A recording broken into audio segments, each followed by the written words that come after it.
Welcome to Business Amplified with host Kevin A. Dunlap. This podcast is for small business owners aiming to amplify their enterprises. Explore strategies to play a bigger game by becoming an author, public speaker, podcast host, or expanding your brand in other ways. Elevate your business on Business Amplified.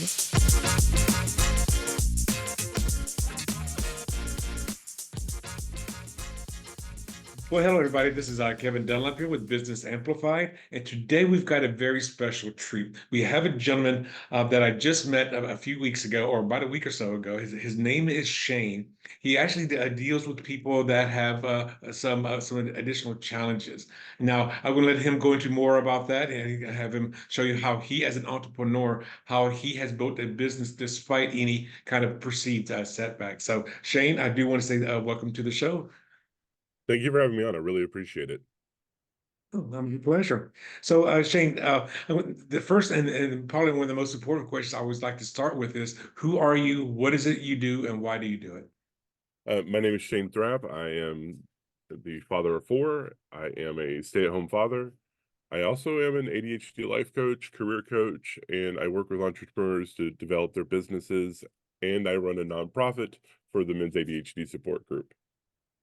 Okay, and what's the name of this business? Creating order from chaos. Creating order from chaos. Now, you say you work with people with ADHD. Is that what you're saying? Yeah, I tend to work with people with ADHD who are, later in life, anywhere between the ages of 25 to 65, kind of come to terms with what they're dealing with whenever you have a newly diagnosed ADHD or when you're deciding to take your ADHD seriously. And a lot of people are kind of lost in that realm, right? And our education system doesn't prepare a lot of people for the real world, especially neurodivergent people. So I come into play when people are at a place where they're ready to make that transition from what they are now to who they're going to be in the future. Now, is ADHD on the rise in the United States, or is it still pretty much the same across the board? We're seeing a little bit of an uptick in it, but that is more along the lines of the fault of the surveys and things like that they're using to get the information. A lot of times that they depend on what doctors are reporting and things of that nature, and a lot of people don't self-report that they have ADHD because there's a lot of stigma to it. And so when we look at the numbers, like the CDC says, like 5% of adults, 11% of children, we have to kind of take that with a grain of salt. Now, we are seeing an uptick on the mentions and the knowledge about ADHD because, well, first off, it's one of the most studied childhood development issues in the world. And people are actually starting to understand that it may not actually be an issue, but more along the lines of just a bigger part of the neurodiversity tapestry that is our minds. And we're starting to see more people being open about it and really starting to celebrate their businesses or their, the work that they do or the, parenting that they're doing, and starting to really express themselves on social media in a lot of ways, because things like TikTok, Instagram, Reels, YouTube, those really short videos, that's our jam right there, and so people are starting to be a lot more open about it. And what kind of challenges do you see that they usually experience? There's a lot of different issues with ADHD when it comes to the challenges, right? There's the often thought about like executive dysfunction or memory issues or working memory, retainment, or the distractibility or things of that nature. And these things cause people to struggle throughout their lives trying to fit in with other people. The thing is our brains think differently. They process things differently.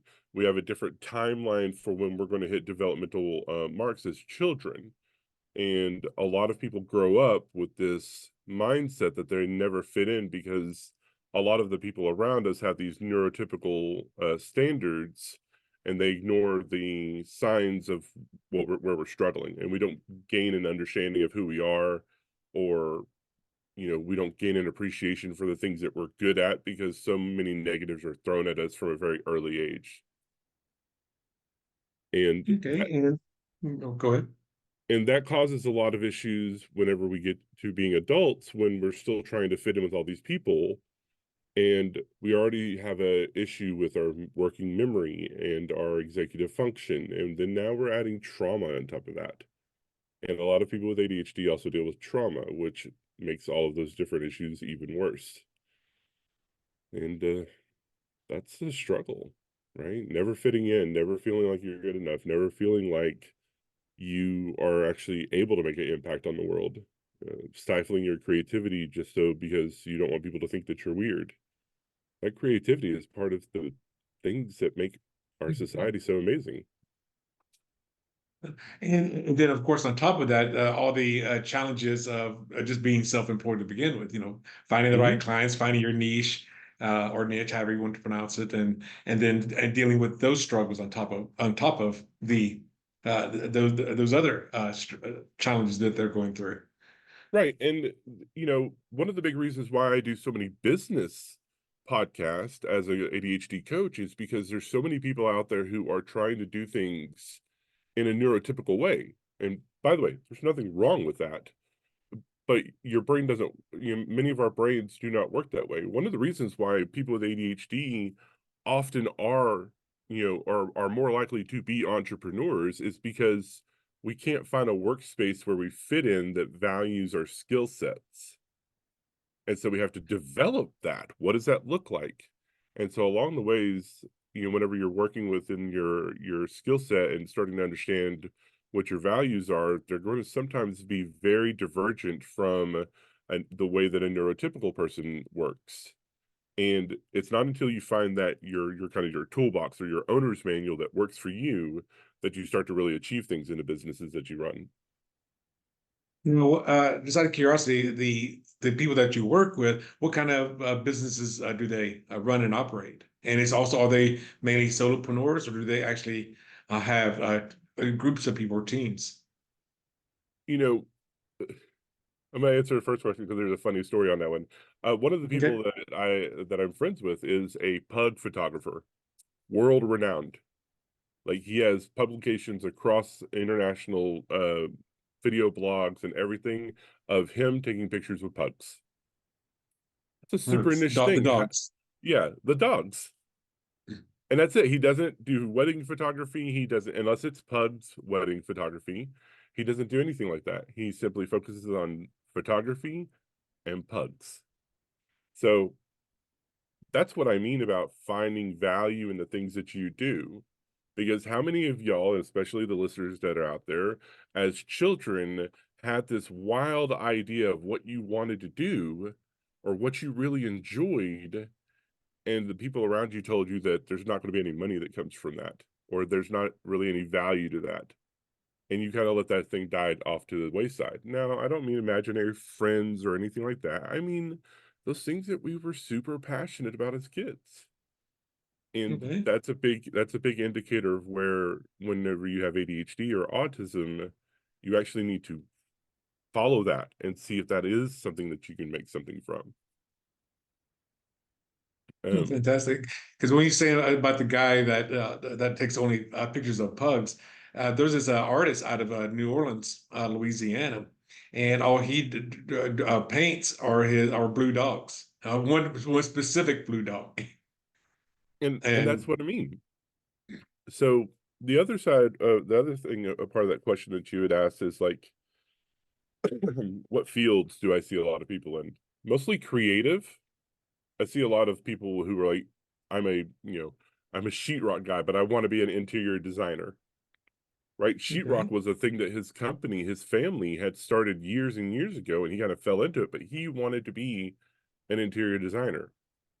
I've got other friends of mine who want to teach or help educate or coach, right? I've got other people who are in the military, Marines, Air Force, different branches of that nature. And what we see a lot of times in the science, a lot of people who are really successful at the work that they do who have ADHD or autism are in these fields where there's a little bit of chaos, there's a lot of problem solving. There's a huge amount of creativity. There's this urgency to the work that they do. So there's very clear deadlines. And it's not importance based, right? It's interest based. It's action based. And okay. that's where we have to really pull people to understand that's what we mean by a person with ADHD having a different type of brain. We think differently. And when you're becoming an entrepreneur and you're dealing with ADHD, autism, or even other learning disabilities, you have to really start to focus on your strengths and understanding what motivates you, like on a personal, subjective level. Okay. So, and I remember when I was growing up, I know I had two people in my high school class that were considered to be hyperactive, and they were. I don't know if people are still doing this now. I don't. Maybe the audience, or even I know you would most likely know this, but I remember they had to be on things like a Ritalin or something along those lines to try to keep them from not acting up or acting out in class. Now, is that still a wide practice now, or has that been kind of Oh, debunked? Or oh no. Ritalin and Adderall and other medications like that are all extremely valid when it comes to managing the core symptoms when it comes to ADHD. Because of the effects of stimulants on the ADHD brain, they functionally speed up a large number of different processes to okay, the other processes, to the other parts of our brain that are already processing at high speeds.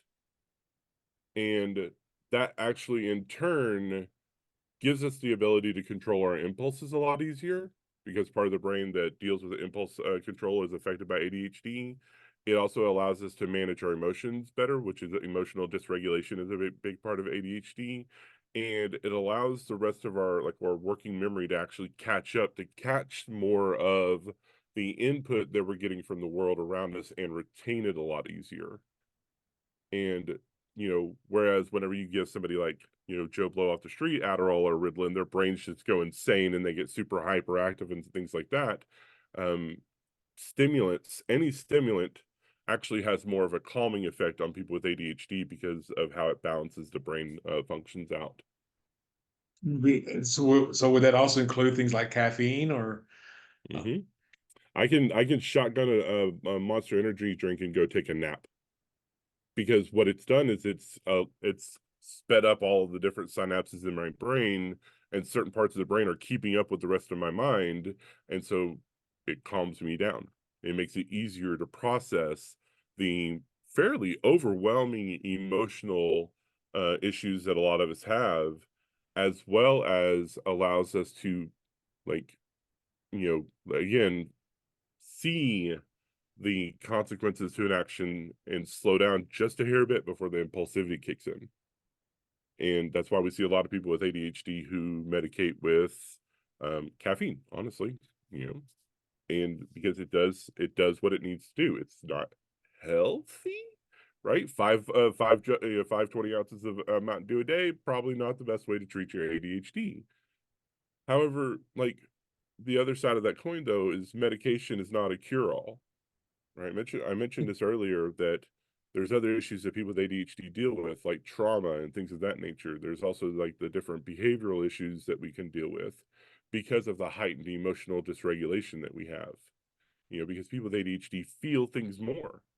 And that'll be relevant here in a second whenever I bring this up again. But so therapy has to be a big part of it. And you also have to relearn who you are. And that's where coaching comes into play. I help you go back and find that child who you were at one point and help you discover the tools that allows you to go from being that person that was, amazing then, but then trod upon, and find that person again and bring them forward and like kind of just start pushing that person out into the world. And that's where coaching comes into play. No, just out of curiosity, because I know you said a little bit about um what was the one that you mentioned outside of ADHD? Emotional I dysregulation, forget what it was. Was that? No, emotional dis another kind of challenge that people go through. I inattentive mean, for or example, I have a boss, or previous had a boss that I guess he was moderate Asperger's, So, but the thing is, he was a very smart guy. He owned more than one business. He owned a restaurant, owned a real estate company. So, I mean, he was a very smart guy. But does those also fall into those kinds of categories that you work with? Neurodivergence is essentially anything that's out of kind of the neurotypicality. So ADHD is one of those. Autism, Asperger's is kind of it's a rude term nowadays, because the person who formed that was a Nazi scientist who, tested children. But it's autism is a spectrum of disorders and cognitive functions. ADHD is a separate thing, but there is a little bit of crossover between those two different things. And I work with anyone on those spectrums. Now, do you ever find that sometimes adults don't know that they have ADHD, maybe it's a mild form, and but they're just thinking that it's something else, or Oh, is that? massively. No, that happens all the time. Um, Oh, really? Okay.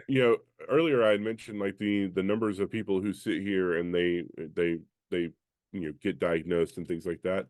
The numbers of people who actually have ADHD or some form of autism is probably around 30 to 40% of this populace. In terms of American populace or around the world? Well, I'd actually throw it probably around the world because the statistics for people who have ADHD is pretty level across the board, male, female, non-binary, the whole 9 yards. Wow. Okay. That I do not know. Thank you for sharing that with us. Now let's go back. This is talking a little bit more about your specific business. Mhm. What would you say is probably one of the biggest challenges that you've experienced since you started your coaching business? I think one of the biggest challenges is for me is being a solopreneur. Being somebody who is essentially trying to do all of the things. And, Hmm. I do that primarily because I've got a particular skill set that I accidentally fell into that actually covers a large number of my gaps, right? I was a project Okay. manager for 15 years. And I learned early on, before I even had ADHD, that I loved managing people and projects. That was the first thing that I learned that I was really passionate about. I love leadership. I also enjoyed taking something super chaotic and making something very ordered about it. I love taking like a huge problem and working with different people and subject matter experts and coming up with a solution that solves a problem in a most efficient and effective manner that I could. And I'm really good at it for 3 to 8 months. Okay. After that 3 to 8 months, I'm bored. It doesn't matter if the project's finished or not. Because I'm one of those people whose interest changes pretty dramatically fairly quickly. And so I accidentally fell into short-term project management as a independent contractor, as a freelancer. And that was what worked for me. I would go into a headhunter's office. I said, here's my letters of recommendation. Here's my resume. I would like to work for you. I would like you to find me positions that, are project management for 3 to 8 months and who are looking for people to come in, be the dynamic person who's creative and problem solving, and then have somebody that he can train to hand it off. It's a very specific niche, isn't it? I was very Yes, that successful is. for 15 years. So you were more like an independent contractor, or you were just a short-term hire? I was an independent contractor. Okay, You know, so you set your own schedule. You came and went as you wanted. Okay. Mhm. Because there's a big difference, because I definitely make sure that people out there understand this, is because if you are a independent contractor, you're doing a contract, like say hiring somebody on Fiverr to do your podcast cover. I mean, you're just there to do one specific gig. Gig's over, and you leave. A short-term hire, or a person being hired or a short-term hire is somebody that has a set schedule. So you got to be here from 9 o'clock to 4 o'clock, or whatever your schedule is.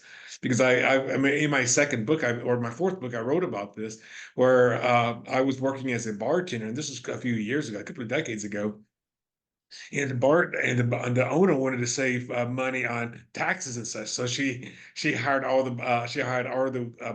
the bar staff, including myself, and the wait staff as independent contractors. But we had to be, I had to be there from 6 o'clock until midnight or 6 o'clock until 2 in the morning. That is not the definition of independent contractor. There's no independence in that position. So that is remarkable that you were able to do that for so many years. It's all about, and again, I do have to reiterate, I didn't know I had ADHD at the time, right? I didn't know I had Right. autistic tendencies. And, you know, a lot of it came down to just accepting who I was, right? Again, I didn't know these things, but I knew I was different. I knew I thought differently. I had started recognizing managing so many different people that the way that I think is so dramatically different than a lot of other people that I had around me. And okay, well, how do I use that? Instead of like letting myself fall down into the pit that I had fell into years before when I was homeless and on drugs and stuff like that, I said, how do I use this? All right, what do I enjoy doing? What are my values? Who am I as a person? Because I didn't learn these as kids. All I learned as a kid was that I was broken, there was something wrong with me. I was raised in a cult, so I was demon possessed and had a exorcism cast on me multiple times. I really developed this sense of just really lost in who I was. All I knew was I was all of these negative things. And so it took a long time to really process through all of that and figure me out. And then I started seeing those little patterns that were there. I don't like finishing contracts, right? I don't like finishing projects because by the time I get to the finishing project, it's been this maintain period and that's boring to me. I don't want to maintain. I want to create. That's where my Hmm. specialty is. I want to create. When I get to maintain, I'm handing it off to somebody else.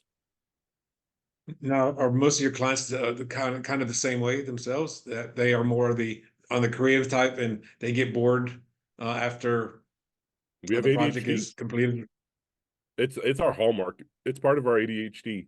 We very rarely are people who can handle sticking to mundane things from day to day. There has to be a thing that really there has to be a thing that really resonates with us because we don't have an importance-based mindset, right? Our brain is designed in interest-based only. Like that's really what we specialize in. And importance-based mindset is kind of like you tell your employee, hey, I want you to do this thing. You're pushing your importance of what you want that person to do to them. And they, okay, I can do that. You want this done. I understand that.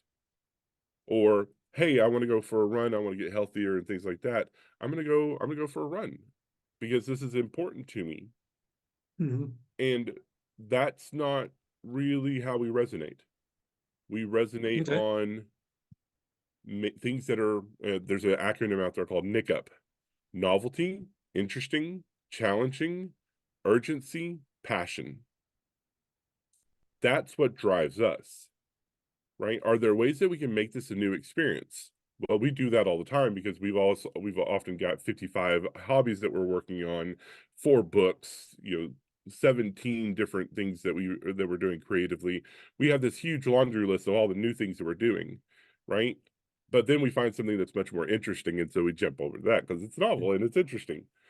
We find a lot of success when we challenge ourselves, right? Or when people around us challenge us, right? When we have that healthy level of competitiveness, a lot of us can really drive forward with that.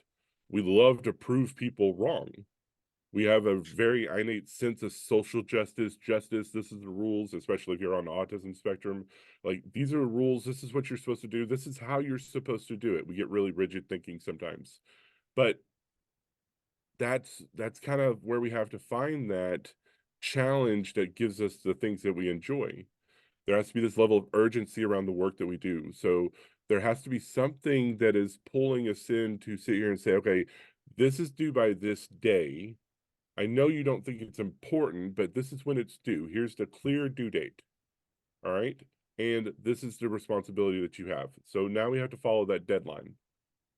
And if we can sit here and kick that back up to that, okay, I gave my word, social justice, rule following, I gave my word, I'll have it done by then we start really crunching it down. However, we do it in our own timeline, and that timeline may not make sense. You may give it to us 3 weeks before it's due. We are going to do it 3 days before it's due. Because that's how our brains work a lot of times. And then it has to follow our passions. And one of the big parts about that is, I don't mean like, oh, I have this no, we have this driving passion. People with ADHD feel things more. That means happiness, sadness, depression, anxiety, paranoia, PTSD, trauma of any type, anxiety, joy, creativity, inventiveness, all of these different passions, and they can shift from time to time. And so our businesses and the work that we do has to shift from time to time. And so we have to design our businesses around that kind of function. Okay. And then how did you discover that you had ADHD? Was it something that you went to saw a doctor about, and he or she may have said that, or was it more of a self-diagnosis, or how did you discover that? So my oldest son we had teachers call in and they were like, hey, we believe your son has ADHD, and I was like, oh, okay. And his mother, my ex-wife, was not supportive of mental health. I said, okay, well, the only person who's going to help my son is going to be me then, because she's not going to help him. And so I started studying about ADHD, and I got fascinated with it. It was a hyper focus actually, it's still my hyper focus. And the more I started learning about it, the more I started seeing a lot of different parallels in my life. Like, oh, crap. And I'm not one of those people that whenever I get interested in a subject, I stop studying it. I always study it. And so the more I started doing it, I was like, I think I have ADHD. And I remember I ran into my living room where she was my girlfriend at the time. We hadn't got married yet. And I was like, hey, I think I have ADHD. And she was like, you didn't know? And I'm like, no, I didn't know. How was I supposed to know? I was like, how long have you known? And she was like, since I saw your dating profile. And I'm like, why didn't you say something? She's like, I just thought you were being a dude about it. And I was like, no, I didn't know. She goes, oh, honey. Stop doing that. But it was, because she's a special needs teacher, so she gets this stuff. And so she's like, okay, well, now that you know, what are you going to do about it? I'm like, I don't know what to do.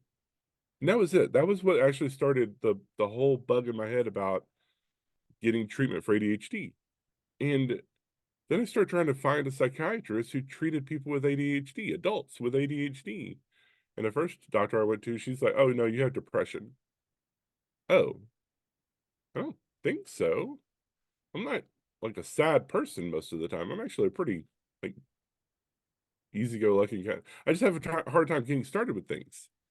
And she's like, yeah, but that sounds like depression. I'm like, okay. And so she started me on some SSRIs, and that was a horrifyingly bad thing to do. People with ADHD and SSRIs should not happen. Personal opinion, I am not a doctor. Do what the hell your doctor tells you. I'm sorry, do what the heck your doctor tells you to do. But that being said, it took me 3 different doctors to finally get one who would actually even believe I had ADHD and at least test me on it. And that took me like heavily advocating for myself to sit here and say, hey, look, I think I have ADHD. I want you to test me for it. I don't want you to diagnose anything else until we at least rule out ADHD. And we went through the whole testing process, and they're like, oh, no, you definitely have ADHD. And I'm like, oh, okay, cool. What do we do about it now? Here's some medicine, go see a therapist. All right. And then before we wrap up here, so if an audience member thinks that they're on borderline, maybe they have something, the same kind of symptoms that you're going through, what would you recommend for them to do, given the fact there's often a negative stigmatism around any kind of disorders? yeah, what I learned then was I had to advocate for myself, and I had to tell the doctors, I believe I have ADHD, and then stick to your guns. And if that doctor doesn't help you, then find a doctor who will. Even if it's to rule it out, even if it's to find out that maybe it's a spectrum ADHD or autism spectrum disorder issue or things of that nature. Your mental health is super important, and people need to take it very seriously. Okay. So if somebody is kind of on the borderline, they may want to speak with you about it, or possibly they already know that they have it and they may want to talk with you about maybe even hiring your coaching services. How would they be able to get a hold of you? You can find me at you can find me at creatingorderfromchaos.com, or essentially anywhere on the social media. Look up Creating Order from Chaos. I'm all over the place. Okay. Well, Shane, I'm glad that you joined us today, and thank you for telling me about your ride and the fact that you were being very vulnerable and humble about the stuff that you went through. Because some people would be very private about things like that. So I do want to say I thank you for sharing like that. I appreciate it. Thanks for having me on, man. I appreciate it a lot. It was been my pleasure. And if you guys actually like this show, go ahead and you think you might want to be a guest on our show. So go ahead, go to our website or go to our calendar at optimalperformanceacademy.org/pre-interview. Again, it's optimalperformanceacademy.org/pre-interview. And we'll see about, we'll do a 15-minute interview to see if you're good for our show. If you want to get a hold of Shane, just go to Creating Order from Chaos.com, or just look at it in the show notes below. Well, Shane, again, thank you for being on our show today, and I wish you all the best. Thank you so much. You have a great day. Okay, thank you.